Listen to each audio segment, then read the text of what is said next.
আসসালামু আলাইকুম আমার প্রিয় ভাই ও বোনেরা, আপনারা কেমন আছেন? আশা করি যে যেখানে আছেন সকলেই সুস্থ ও ভালো আছেন। আমিও আলহামদুলিল্লাহ আল্লাহ তাআলার অশেষ মেহেরবানিতে বেশ ভালো আছি। ভিডিওর শুরুতেই মা ও ছেলে দুজনে মিলে ফুলের সঙ্গে আগে ভালোবাসা আদান প্রদান করলাম। উঠানে অনেক সুন্দর একটা গোলাপ ফুটেছে, আর ওই ফুলটাকে না ধরেই পারলাম না। এখন কিন্তু বিকালবেলা রাতের খাবার বানাবো, যার জন্যই আসলাম চাল কুমড়ার গাছের কাছে একটা চাল কুমড়া পারবো। এই গাছটাতে মাশাল্লাহ অনেকগুলো চাল কুমড়াই ধরেছে, তবে সবগুলোই ওই টিনার ওপরে। যাই হোক, হাতের কাছে যেটা ছিল ওইটাই পাড়িয়ে নিয়ে আসলাম। এই চাল কুমড়া নিয়ে আমার কিছু ছোটবেলার স্মৃতি আছে, যেটা তোমাদের সঙ্গে আজ আমি শেয়ার করব।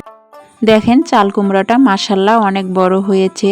এরকম কিন্তু অনেকগুলোই গাছে আছে, সবগুলোই ওই টিনের ওপর। আমি উঠতেও পারি না, যার জন্য পারতেও পারি না। মাছ মাংস সব কিছুতেই কিন্তু এই চাল কুমড়া খাওয়া যায়, তবে আজ আমি মাছ মাংস কোনোটাই দিয়ে রান্না করব না। আজ আমি রান্না করব বড়ি দিয়ে। চাল কুমড়ার মোরব্বাও কিন্তু অনেক ভালো লাগে।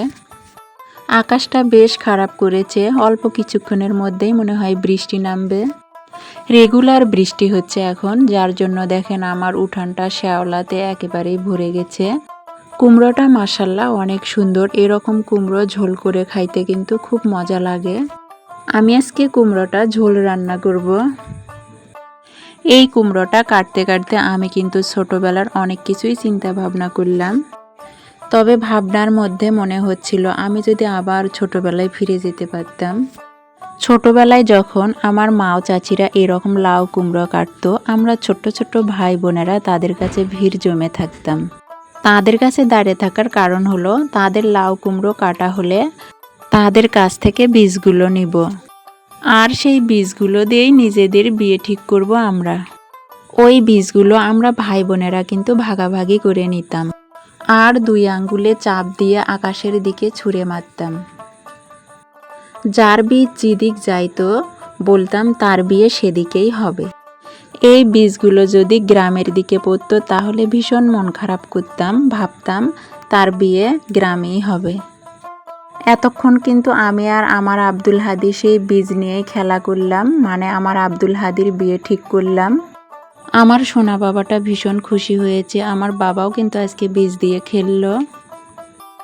এদিকে দেখেন চাল কুমড়াটা কাটা শেষ না হতেই কিন্তু বৃষ্টি এসে পড়েছে। বৃষ্টি ভালো লাগে, তবে খুব বেশি বৃষ্টি ভালো লাগে না। বৃষ্টির কারণে কিন্তু আমরা একটু বাহিরেও বের হতে পারি না। এই তো আমি এখন সেই চাল কুমড়োটা ভাপ দিয়ে নিচ্ছি। এরকম পোক্ত চাল কুমড়ো কিন্তু টক লাগে, যদি একটু ভাপ দিয়ে নেওয়া যায় তাহলে কিন্তু আর টক লাগবে না। আমি কিন্তু এই চাল কুমড়ো ভীষণ পছন্দ করি। অনেকে আবার চাল কুমড়ো খাইতে পারে না, তবে আমার কাছে কিন্তু চাল কুমড়ো ভীষণ ভালো লাগে।